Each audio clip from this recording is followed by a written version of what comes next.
So today we're talking about fucking sheep.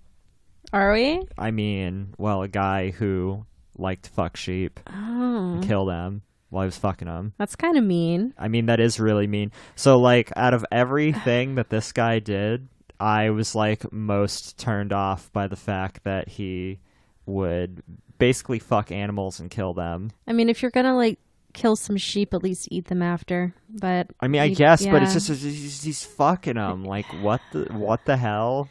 I don't know, man. I don't know. Just don't mess with animals. I get really weird about that when I hear any serial killer that also killed animals, which a lot of them do. A lot of them do. Well, that's why it's a sign of being potentially homicidal, because you'll torture animals. So I mean, I'm okay with them setting fire to stuff and pissing their bed or whatever. Just leave animals alone. Yeah, right. Yeah, piss your bed all you want. Just be nice. Make a fun time out of it if you really want to. If you're into that. I mean, I'm not going to kink shame anybody that enjoys pissing a bed, you know? I mean, I'm sure it's very warm and enjoyable and in the squishy. moment. I'm sure cleanup isn't enjoyable, but I bet in the moment, like, we're just going to get people to shut this off immediately. Because squirting's kind of like piss in the bed. Oh my fucking God. I'm not wrong. I mean, I guess scientifically you'd be correct, yes. All right. Yes, are we? So who are we talking about today? Who's this sheep fucker? Apparently talking about fucking pissing. Okay, so this is one of my most favorite. I always sound weird saying favorite, but you shouldn't feel weird. Well, this is somebody that I did my capstone on in high school, much to the regret of my poor English teacher. But this is Peter Kürten, or Kürten, or however you fucking say it. It's like K-U with an umlaut, R-T-E-N. I don't know the German pronunciation, but U with the umlaut is like a sound. Ooh. So, like, Kürten, like, would they say it like that, or they just say Kürten? Let's just go Kürten because it's easier, and we're not Germans today. Yeah, although I could be. Are. You're very German. Very. So this person, Peter Kürten, was named the Dusseldorf Vampire, or the Vampire of Düsseldorf, or the Dusseldorf Monster, and he had a very interesting and long career, didn't he? Yeah. So he committed a series of murders and sexual assaults between February and November 1929, mostly in the city of Dusseldorf. But it went on for, like, pretty much since he was, like, a 9-year-old boy. Yeah, like, I think his reign of terror was, like, 1913 until, like, I don't know, 1931, probably, right before his death. Yeah, so it went on for a really, really long time. Yeah. So why don't we go in order, like, starting from the beginning, from like his childhood and stuff? Yeah, probably. I mean, let's see. What can we say about him? What? You need the mouse. Oh, yes. Mouse. Yeah, because Yergy has a little outline, so she kind of stays on track here. But so yeah, they called him the king of perverts. I had never heard that before. Really? Yeah, which, I mean, I guess it makes sense. I mean, he's German. I mean, yeah. They're all pretty. Y'all are into some fucking Scheiße and shit like that. Like, Rammstein's pretty fucking perverted. Rammstein? Okay, so I really loved Rammstein, but as they went on, they just seemed to just phone it in. You ever see that song they released like a few years ago? It was called Pussy. Yes. And they would only release the music video on porn sites. Well, I never saw the music video, but I've heard the song. It's supposedly, like, some of them have body doubles, but apparently some of them are legit fucking porn stars. All right, I'm gonna have to look at that after. And the song is not good. I know the song's not good, but I have to now. Yeah, like, I feel like the last one, like, was it right? I can't remember the name of the album, but it has Kind Lust on it. Like, that was probably, like, the last album that I was like, all right, this isn't bad. I don't know. And then they just, like, phoned it in after that. Till Linderman's a weird guy anyway. I mean, yes. He's fucking weird. He is they're all weird. Yeah. Flocka's weird. Like, Richard's probably the most sane one, but even he's a little out there. But yeah, Till's pretty weird. I don't know. They've always been weird. They've always been weird. They were setting themselves on fire and just like shooting off fireworks, like even when they were touring for Herzlide. So yeah. Anyways, I'll talk about Germans. Let's talk about this German. So, Peter Kürten was born into a poverty-stricken and abusive family in Mulheim on Rhine on the 26th of May of 1883. So he is 100 years older than me. The third of 13 children, 2 of which had died at an early age. His parents were both alcoholics, like many Germans. And they lived in a 1-bedroom apartment. So 11 kids stuffed into a 1-bedroom apartment. I can't even deal with being in a 2-bedroom apartment that's a little bit biggish by myself with my cats. I can't imagine all these fucking kids. Yeah, they were really living in the struggle. Like, why do you keep having children? I don't want to child shame, but like, is that a thing? I don't know. I think it is. I mean, when I think about a bunch of kids in 1-bedroom apartment, there's almost always an alcoholic parent, and his dad was a brutal alcoholic. And not just the fact that he was drunk all the time, he would force his wife and children to assemble in one room before he ordered his wife to strip naked, and then he would fuck her as all the children watched. And was jailed for 15 months for committing incest with their eldest daughter, who was age 13. Yeah. And beat the shit out of his kids. So, really parent of the year right there. Right. So, shortly after that, his mom obtained a separation order or divorce or whatever. Later remarried and relocated to Dusseldorf. So, good on her. Do you know, like, how far apart, like, Mulheim am Rhein and Dusseldorf are? So I don't. I bet I could figure out because I have that, like, friggin' map of Germany. Yeah. Like, just outside of the closet here. Yeah. I know where things are. Let me grab my phone real quickly. Let me just take a look. Okay. Because I'm interested now. Do you want me to pause it? You don't have to pause it. We can keep talking. Okay. Because I know when we get to that point in the story where other places are in conjunction with Dusseldorf. But let's just look at this on maps. Okay. So I should say that his Peter Kürten, like, despite being exposed to all of this, and I really think that he is definitely a product of his environment. He befriended a local dog catcher when he wasn't at school, and I think something that wasn't missed is that he wouldn't come home a lot. He ran away from home often and would just try to stay at school to not go home. So during this time, he befriended a local dog catcher who happened to live in the same building as his family and accompanied him on his rounds so he wouldn't have to be home. However, the dog catcher often tortured and killed the animals he caught. And so Peter Kürten saw this and became an active and willing participant in torturing the animals. So he was just fucked wherever he went. Like, he was home and getting, like, beat and sodomized by his father, and then, like, goes and tries to find, like, some safe haven and look, more abuse. So that definitely contributed to a lot, because just at 9 years old, he was already committing his first murder. Did you find it yet? No, I'm kind of trying to, like, go up the Rhine here and try to, like, look at it based on other places. Because the Rhine's a river, right? Yeah, the Rhine is a river. It's like the main river that goes, like, north to south. So, okay, I followed it all the way up. It seems pretty far away from where everything else is. Okay. Like, by quite a bit. It appears to be on the border of... Let's scroll out a little bit here. Is this France? Yeah, it's like Luxembourg, France, like, down there. Wow. But yeah, I had to follow it up quite a bit to get to, like, Koblenz and stuff like that. Okay. Which is where you originate from. Yes, that is where I originate from.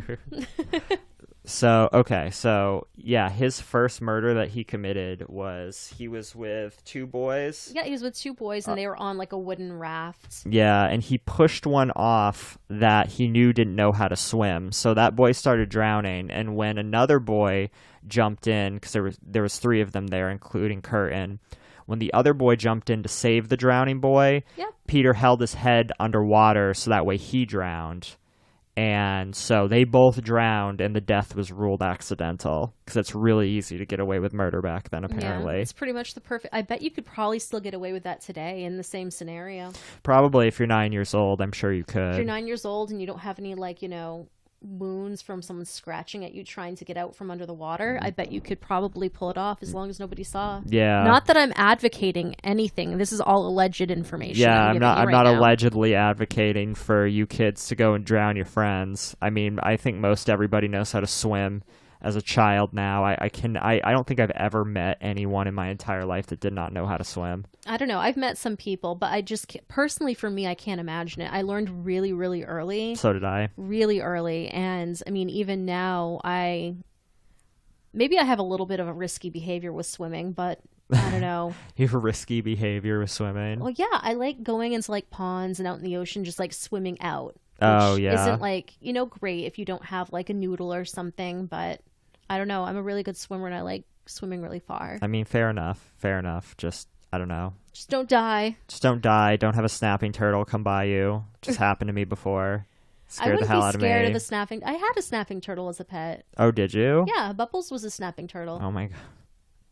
You've had all these ridiculous animals. Anyway, that's a story for another time. All right, so yeah, I drowned some boys. What did he do after that? So as an adolescent, at the age of 13, Kürten formed a relationship with a girl his age who, although happy to allow Kürten to undress and fondle her, would resist any attempts to engage in intercourse. Sounds like most people that age. Yeah. But yeah, so I mean she mostly DTF, but he really wanted to go all the way, and so because of this, he did what any normal person would do, which is fuck pigs and sheep. Yeah, fuck pigs and sheep in the local stables, sheep, pigs, and goats. Later claimed he obtained the greatest sense of elation if he actually stabbed these animals before achieving orgasm. Thus, he began stabbing and slashing animals with increasing frequency to achieve orgasm, like any normal person would do. He was adamant this behavior ended because he was caught stabbing a pig while he was fucking it. Apparently that's just not a warning sign to anyone back then, so they just told him to quit it. And what if this was like normal back then? I mean, maybe. What if this, like, the whole us being more empathetic and stuff like that with animals is... I don't think people were like that back then. I think people were more dicks.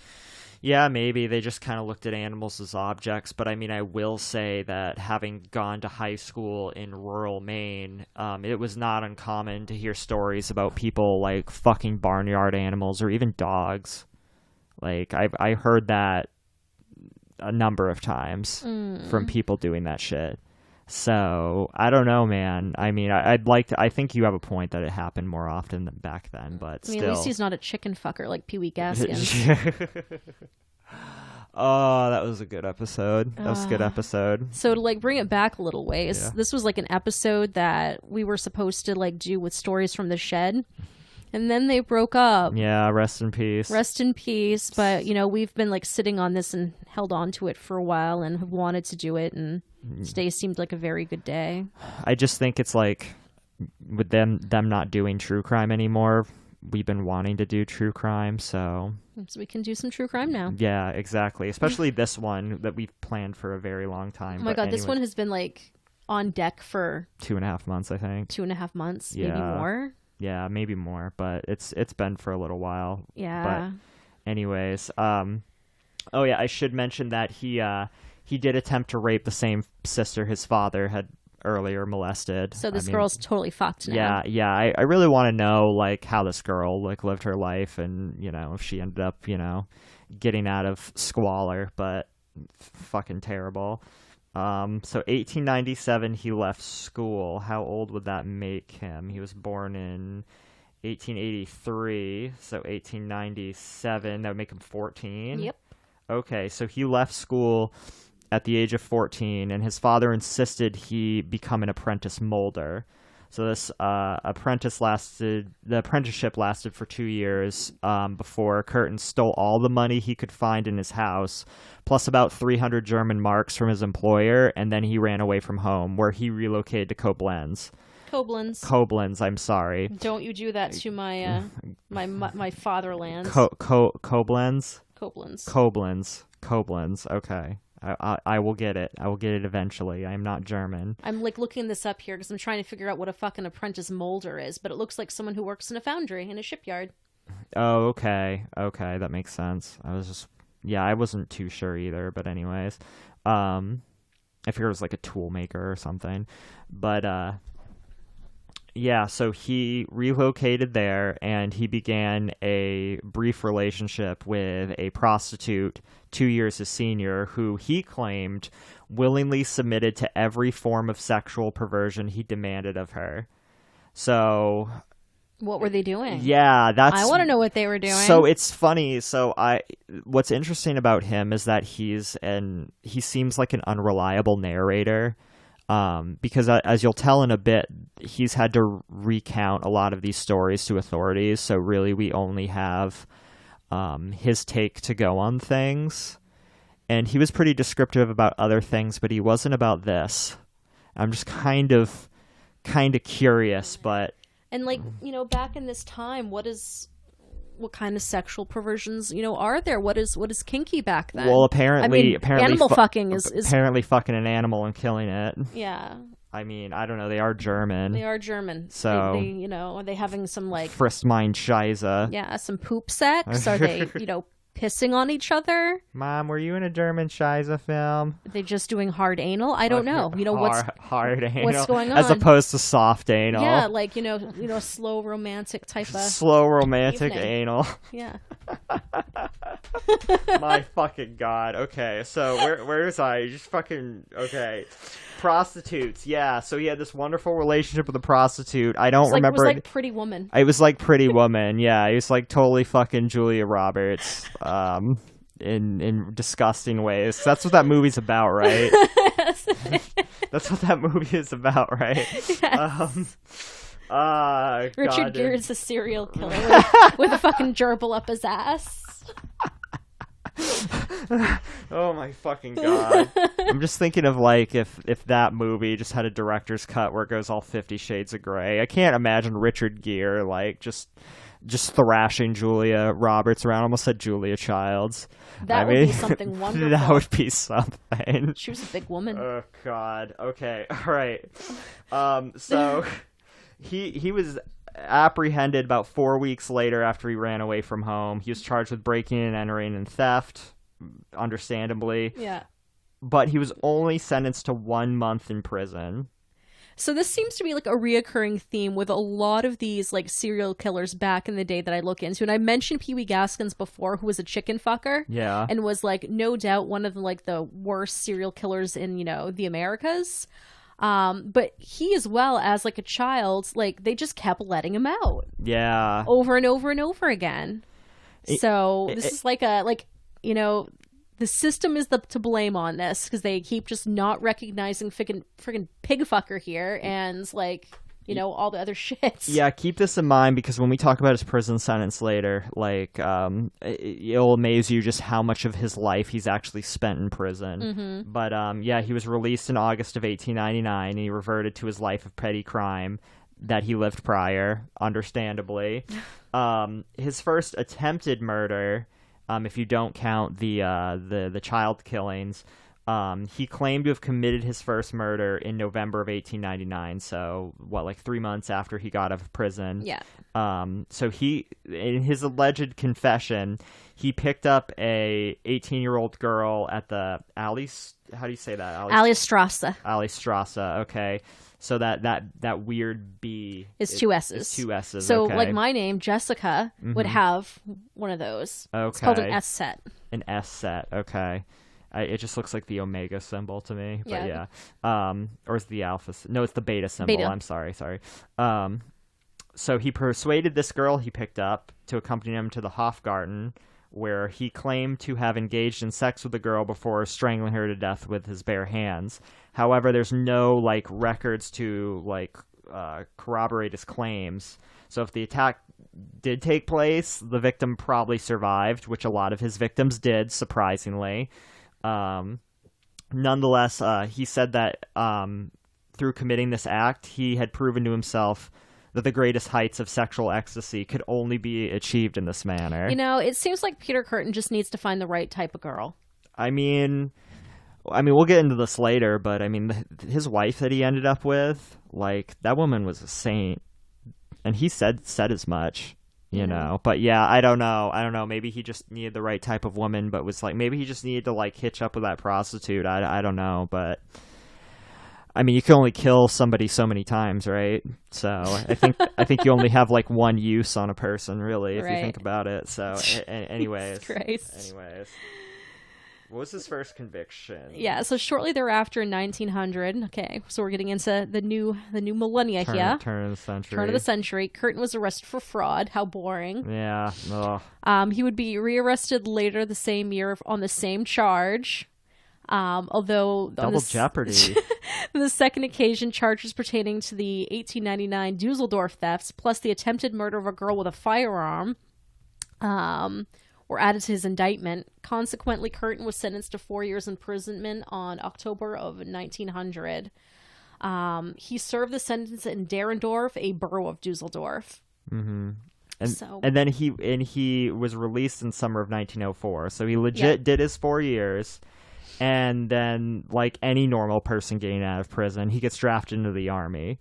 So he was drafted into the German army, and he was deployed to the Alsatian. That's what it looks like, yeah. City of Metz to serve in the 98th Infantry Regiment. Though he soon deserted. Aw, what a pussy. Like any normal person. That autumn, he began committing acts of arson. I mean, okay, so now we're like, we're fucking sheep. We're starting fires. When's he gonna piss himself? I mean, this is a little more understandable. I mean, nobody's dying. You're just burning shit down. I mean, whatever. I mean, a lot of normal people burn shit down. I mean, I've dabbled in fire. I mean, me too. I mean, like, even in high school, there's a lot of kids that claimed to be pyros, and all they did was they carried around a lighter that they stole from their parents, and they would just like fucking burn their hands with it and shit. They're just like, I'm a fucking pyro, and they'll some just fucking like Zippo they stole from Spencer's. Right. And they just fucking burning their wrists with it and shit, and saying how edgy they are. Burning their friggin' JNCO jeans. I wore JNCO jeans. Okay, so you need to. Did you really? Yeah. Oh my goodness. Hold on. Oh my goodness! On, Drewby. What? Oh, you're gonna get a picture of you in JNCO jeans? I don't even think I think these were even like some crazier ones. Do I have to pause this? No, you don't. We can like keep this going. There was a fun of me. There was a picture. I remember I sent you that video of like pictures from the main punk days and back in the early aughts. If you look closely, there's me wearing JNCO jeans in there, I think, in that one. If not, I've definitely wore JNCO jeans to punk shows, which is not punk whatsoever. So, Drewby, the pant bottoms of these were so big, you could get on the ground and hide in them. You could hide in my pants. Are those trip pants? No, they're not. They're not trip pants. Okay. Yeah, I've seen these before. That's fucking nutty. Were you in high school? I was... Yeah. Is that a bomber jacket? Yeah. I don't know. We David Bowie shirt. We probably could have been David. You're wearing pants like that, a bomber jacket and a David Bowie shirt. Well, it's David Bowie from the Labyrinth. Oh, I mean, I guess. I mean, it's Jareth. And look, there's me at Upward Bound with some sort of hick, and I have one of my lunch boxes. Because I used to carry lunch boxes as a purse. It's a Lenore lunchbox. Lenore? What is Lenore? It's a little comic strip about a little dead girl. A little dead girl. You're such an edgelord. Oh my god. We probably would have maybe been friends. I don't know. I was wearing like metal shirts and shit. Screamo shirts. Shirts with skulls on them. Here's the thing, Drewby. You're from a different era of edgelord than I am. I mean, not necessarily. We were both like... I almost said a word I shouldn't, but we both frequented B. There was a term for those people, but I don't think I'd say peoples. Yeah. So I understand exactly where you were going. Yeah. With that. So I don't think we're that much out of touch with each other. We just I'm just old. We had our coming of age at different times. 4 years really makes a difference. Yeah, it you does. know. Anyway, Jesus, why are we talking about this? Because we were talking about JNCO jeans. We're talking about JNCO jeans, yes. Because what does JNCO jeans have to do with this dude committing arson and pissing himself? Because we were talking about how the fucking edgelord pyros in high school were like burning their JNCO jeans. Yes. And like writing on themselves in pen, or like friggin'. Do you have the people who would like friggin' light up the pen and then stab themselves? Yes. I'm gonna give myself a tattoo, bro. I remember one time, so this was a little earlier on, this was like 6th grade, this one kid like just was furiously like scribbling on this like small piece of paper with like a blue ink pen, and it got it gets it hot. Like it left this really thick amount of ink there, and then he held it up to me, looked me dead in my eyes, and said with the most serious look on his face, "This is all you need to get high." And then he pushed it into his nostrils, inhaled deeply, and he just had like fucking like ink smeared all over his face. He's just like, "Oh man, this feels so good." What is wrong with your school? A lot of things. So many things that I've heard. I'm just like, what the fuck? I mean, kids were fucking in 2nd grade. Literal 8-year-olds were fucking in fields. In fields. And if you think I'm making this up, no, I've had people like confirm the stories in their adult life. So fuck off. Oh my lord! It was pretty bad. Kids were smoking. Like I thought Lisbon was fucked up. No, there was a lot of shit. I mean, like, and then even later in life, like kids were carrying in school, not just knives, guns. I bet there were people over in your region, Drewby, that were like stabbing and fucking sheep. So I never heard of anyone stabbing sheep, but I've heard of fucking sheep. Yeah, that shit happened. I'm pretty sure. Pretty sure. I know, poor sheep. I like sheep a lot. I like sheep for love, not sexual, just for like hugging a sheep. Yeah, they're really... And for eating. I don't think I've ever eaten a sheep before. I'd try haggis, but... You know, I had some sheep yesterday. Did you? Yeah, when I went to Mother India. Oh, yes, you did. Yes, you did. For your first time in a while. Yeah, almost like 2 years going there. I mean, I've gotten takeout and had other people pick it up for me. And still got harassed. Oh, my lord. I don't know if I want to go into this. Yeah, we can save this for another time. Yeah, we'll talk about that. We're getting off topic again. So, arson. The topic of this conversation is arson. So in autumn, he began committing acts of arson, which he would discreetly watch from a distance in like tee-hee as like emergency services would come and extinguish the fire. I mean, like why not? Any normal person. I mean, if you're gonna commit arson, wouldn't you want to watch it? Yeah. I mean, that's just me. I don't want to hear about it the next day. I'd want to sit there and just like bask in the wonder of it all. You know, get my popcorn, my friggin' lawn chair, get watch my this shit. Spontaneous ejaculation off too, which he did. Yeah, which he did. Yeah. So he would get off on this literally, and he freely admitted. That, like, he did 24 acts of arson up until his arrest in New Year's Eve. So he was arrested for 24 counts of arson. I want to be clear about this, where he freely admitted to people that these fires were committed for a sexual incitement and hopes that he would be burning sleeping homeless alive. No, the direct quote was the burning of sleeping tramps. Sleeping I mean, that was a common terminology back then, but...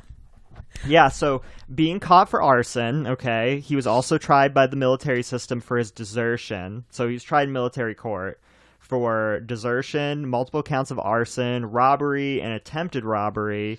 And so because of this, he was imprisoned from 1905 to 1913. So that is, 8 years? Yep. He had just served 4 before that.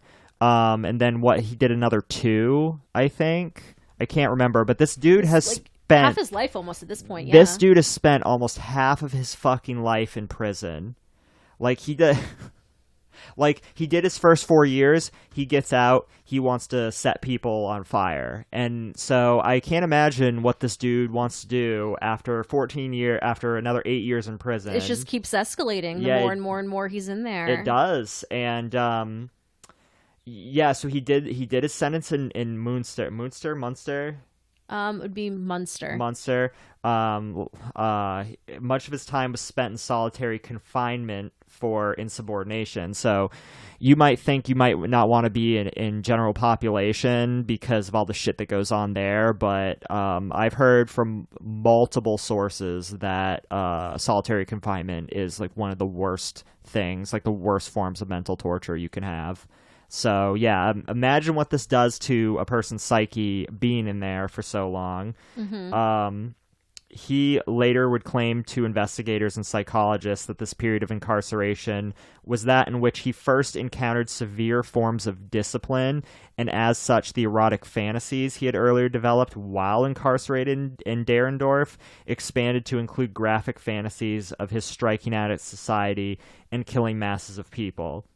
These fantasies became even more paramount and overbearing in his mind, and Kürten later claimed that he derived the sort of pleasures from these visions that other people would get from thinking about a naked woman, and that he occasionally spontaneously ejaculated while preoccupied with such thoughts. Yeah. So I guess if you ever just want to, dudes, if you're looking to do a hands-free nut, just think about things like that, apparently. I guess that's the key to unlocking it. You know what I mean? I'm just saying. I don't know. I mean, he's got a point here. I mean, it worked for him, right? Right. So I mean, just like Jesus, like this dude has been incarcerated for this long, and now like supposedly like if what he's saying is true is really fucked up. But I don't know because he told psychologists like a bunch of different shit.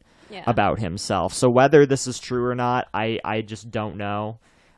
He contradicted his stories with psychologists like way later, but we'll get to that. Yeah. So the first murder he actually did commit, and this brings it back a little bit. Well, not really. It doesn't really bring it back. So it would have been on the 25th of May, 1913, during the course of a burglary at a tavern in the town of Mulheim am Rhein. He encountered a nine-year-old girl named Christine Klein asleep in her bed. Why was she at a tavern? That's a little weird. Well, maybe it was like one with a rooming house or something. A lot of taverns then were basically inns. Yeah, they had places where like people stayed. Like a D&D stayed. Tavern. Like a legit D&D tavern. Some people would legit like stay there for a while. That was their residence. So yeah. So he strangled the child, slashed her twice across the throat with a pocket knife. Gross. Ejaculating as he heard the blood drippings from her wounds onto the floor by her bed. Mm-hmm. So the following day, Kürten specifically returned to Cologne to drink in a tavern located directly opposite of where he had murdered Christine Klein in order to listen to the locals' reactions about this. He later recollected to investigators that he had derived an extreme sense of gratification from the general disgust, repulsion, and outrage he had heard in the patrons' conversations. And moreover, in the weeks following Klein's funeral, he occasionally traveled to Mulheim am Rhein to visit the child's grave, adding that when he handled the soil covering the grave, he spontaneously ejaculated. So just stick your hands in some nice soil, some good soil, and you can have a sexual experience too. Well, I hear there's some sort of like magical properties of grave soil anyway. Really? Yeah. What is this? That's just what I hear. Oh, okay. That's what I hear. I'll have to do some research. I didn't know if this was from like voodoo or. Yeah, I'm talking out my ass about things. Okay. Well, I mean, I was thinking about going down to my local Home Depot, going to the home and garden section, and just thrusting my fists into a bunch of potting soil and hoping that I can just have the nut of my life. I mean, it's working for this guy. You should do apparently. That anyway, because potting soil, I think, smells really good. It does smell really good. I would thrust my hands in it. You would thrust your hands into it. But potting soil has shit in it, too. Literal shit. Literal shit. I mean, maybe that's probably what's going on here. Maybe that's what adds to it, Oh. What? Oh. Let me see. What did you just discover? So the dirt from a graveyard is used in love magic. So I guess this works out. In voodoo? It just says pagan stuff. Okay. But yeah, grave dirt is for love magic. So I guess that's why he's spontaneously ejaculating. I guess so. So there you go, boys. Head down to your local graveyard. Find somebody that just find a grave you identify with, and just give it a good old punch. Some good ones over at Evergreen. I identify with many of those. I like the one. So there's this grave at Evergreen. Did we say this before? But there's like there's a gravestone there that all it says is "God forgive me if I was wrong." That's all it says. There's nothing by it. There's no markers. There's just nothing. It just I want to says, know the story of this thing. I Someone's really, got to know. I really want. I think that if you uncover it, there's some Cthulhian horror underneath there. Yeah, you're probably not wrong. Yeah, like some Lovecraftian shit, like, is totally underneath there, and you release it on the world. So yeah, don't dig up that grave. Please don't. Don't Please put do your not. hands in it. Don't put your hands in it. You turn the page, you wash your hands. So this first murder with Christine Klein, this was the true start of the Dusseldorf Vampire murders. This was the very first one. 2 months later, again in the course of committing a burglary in the aid of a skeleton key, which I don't even understand what a fucking skeleton key is. I mean, like, video games like this unlocks everything, but it's like Is that legit? Is that what it was back then? Like, I don't know. Were locks just so poorly made that you could make one key to unlock them all? Someone please let us know. Any skeleton key experts out there? Yeah. Some locksmith, please educate us. Or a rogue. Kürten broke into a home in Dusseldorf during discovering a 17-year-old girl named Gertrude Franken, and Kürten manually strangled the girl, ejaculating at the sight of blood spouting from her mouth. So this is what was kind of crazy to me. I don't know if he's hamming this up, but I think it's pretty goddamn hard to choke somebody so hard that blood comes out of their mouth. You'd have to, like, sever some arteries or something, but still that doesn't connect to your mouth. Like, you'd still have to, or maybe you crush their trachea and the blood comes out, but, like... That's pretty damn hard. I mean, I've done jujitsu, I've rolled with people, like, I've seen people get choked unconscious and get choked to, like, their, like, get forearm chokes, so, like, their, like, faces turning blue and shit. Like, I have not seen anything like this. I mean, even when you're, like, you hang yourself, like Epstein did, supposedly, allegedly, and broke all sorts of fucking bones in his neck, I don't think he was spitting out blood. Yeah, I mean, I don't know. Maybe one of the Clintons can come on here and and set the record straight. Jesus Christ. Okay. Anyways. So he said that he strangled her so hard that blood spouting from her mouth and made him ejaculate again. This is all very romantic. I just want to watch you bleed out your mouth. Oh, there's just something very intimate about that. I hope they were gazing into each other's eyes. Lovingly. I'm being a monster right now. I'll stop. I mean, if I had... There's this clip from this game called Harvester where the chief of police, like, talks to you about the beauty of watching someone die, and he describes in detail, like, the feelings he feels when he sees the light go out in someone's eyes. I'm gonna have to find that clip for you because it was like... It got burned into my brain, like, at a very young age when I saw it. But anyway, so he strangled this girl to death and then escaped the scene of both this murder and the Klein murder undetected. Was this the one where or was it the first one, the Klein murder? I think it was the Klein murder. The wrong person was framed for it. I think it was the 9-year-old girl, the first one. Yeah, there was a lot of little girls. There was. So I have, like, a hard time with it because, like, at the same time, I get them confused. Yeah, and he claims to not be a pedophile, but he killed a lot of kids and or at least quite a few. I think he killed mostly older women, but if you want to really tally it up. But there was a surprising number of kids. But this first one, I'm pretty sure it was this one, and if we come across it later, but I didn't see anything of the notes about this, and I remember this from my report. The Klein murder was blamed on her father, which he was acquitted, but he left his handkerchief at the scene of the crime. Peter Kürten did, and his initials were PK on it. However, this girl's last name is Klein, and her uncle was Peter as well. It was Peter Klein. Yeah. So when they saw that, they were like, "Oh, this was left here by the uncle," and so they arrested him. And he did some time for it, but was later acquitted due to, like, not enough evidence, I guess. but he lived the rest of his life being stigmatized because everyone believed that he actually killed that girl. Yep, that was part of that like documentary I watched yesterday. Yeah. So this guy, Peter Kürten, is just being just not careful. He's being very sloppy, and he just somehow just doesn't get caught. And I guess he's like the worst kind of like actually really good serial killer. And he leaves a lot of people alive too, as you'll find out. So like just after the murder of Gertrude Franken, this is the second person that he wasn't caught for. He was arrested for a series of arson attacks and burglaries. He was sentenced to 6 years imprisonment. Although with his repeated instances of insubordination while imprisoned, it saw his incarceration extended by a further 2 years. So I want to know what he was doing in prison. Was he just like taking his dick out and like Jesus, I don't know. Was he one of those touchers that they have to like... right? Oh my god. So this is 8 years. He did another 8 years prior, and then he did 4 years before that. This man has spent over 20 years in prison. Right. And he was like, I don't know, like almost 50 when he died. So like, just think about that. Like, this is just insane to me. So he's like a child doing, and then like most of his time is in prison. In the very brief times that he's out, he's just murder and mayhem. Yeah. And he was released in April of 1921. So his reign of terror stopped in 1931. So this is still 10 years removed from when he's actually caught. So in 1921, after being released, and this is already, 20 years in prison. Right. He's spent 20 years of his life in prison.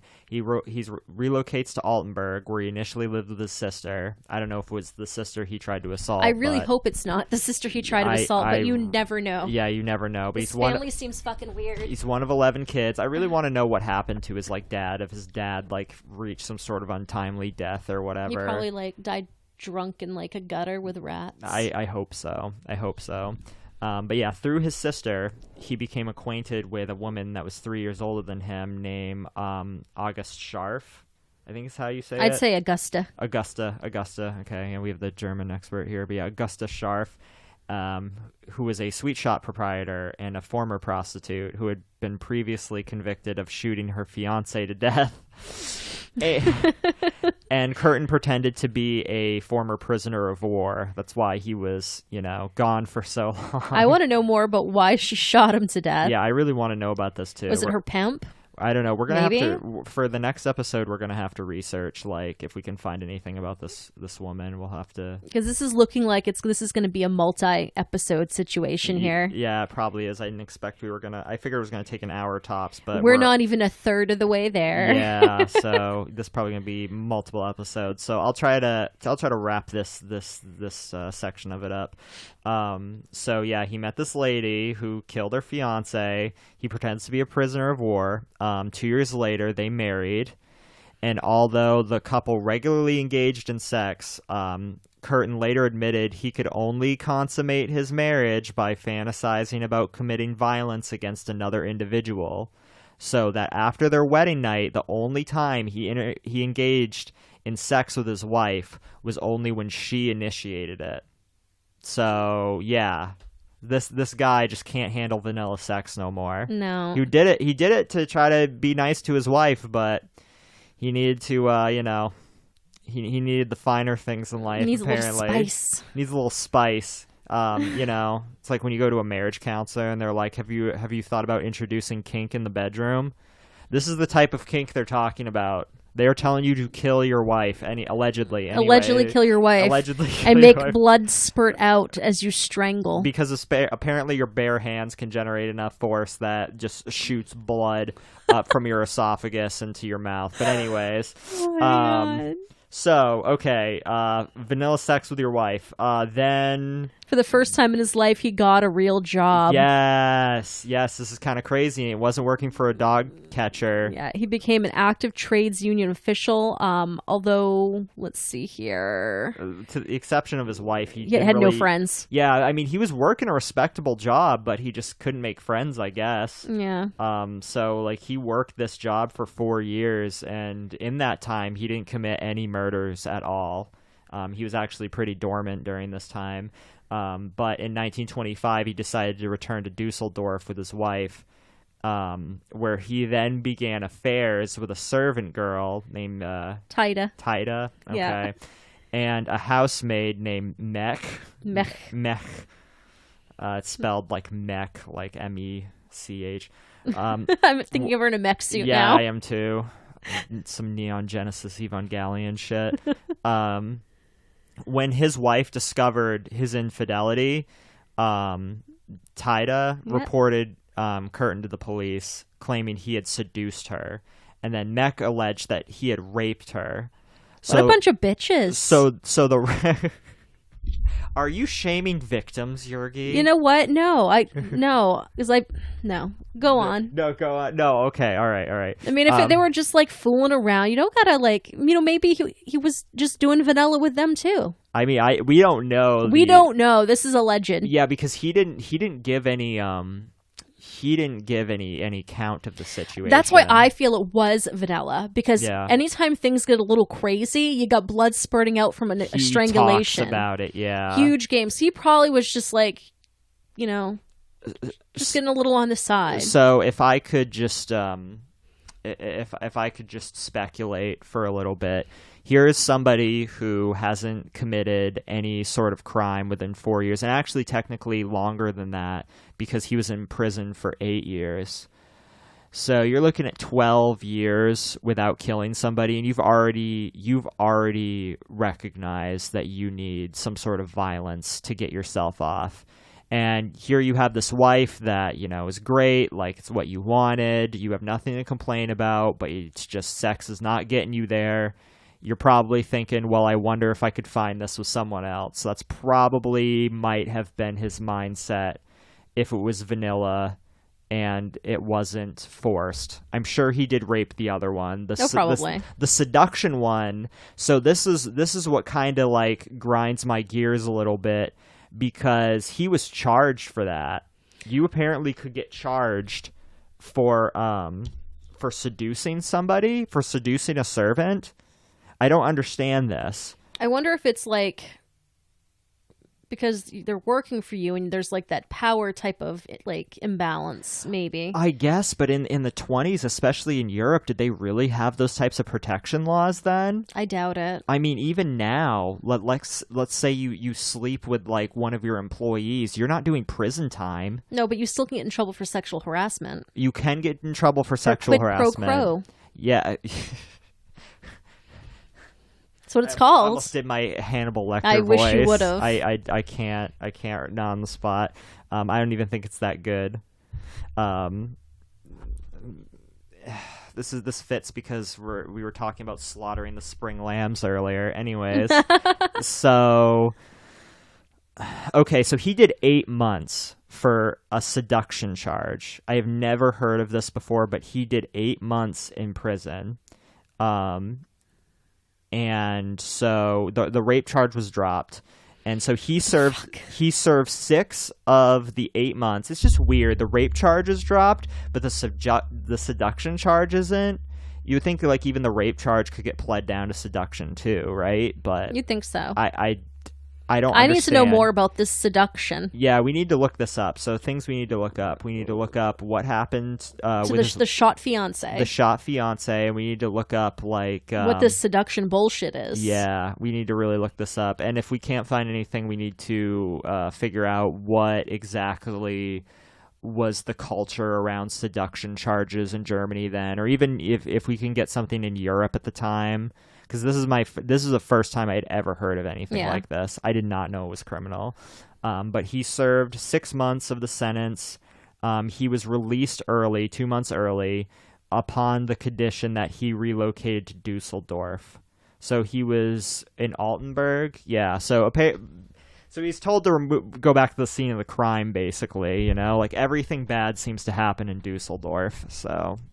Yeah. Do you think we should cut it here? Or do you think we should? I think this would be a good place because there's like a lot of takeaway we have for next time. Yeah, and once he moves back to Dusseldorf, like he starts going. Yeah, it starts getting kind of crazy. So I think this would be a really good like leave off spot. Yeah, I think so. So you're gonna get the fun stuff next time. Yeah. But yeah. I can't even believe this was like almost 50 minutes. But anyway, is there anything we want to leave off? Any housekeeping notes or anything? I mean, not really. Yeah, I think we're good. I mean, we have everything up on every platform now except Apple Music's still working that out. Did you get Google Play figured out? I think what the problem is with Apple and Google is the image.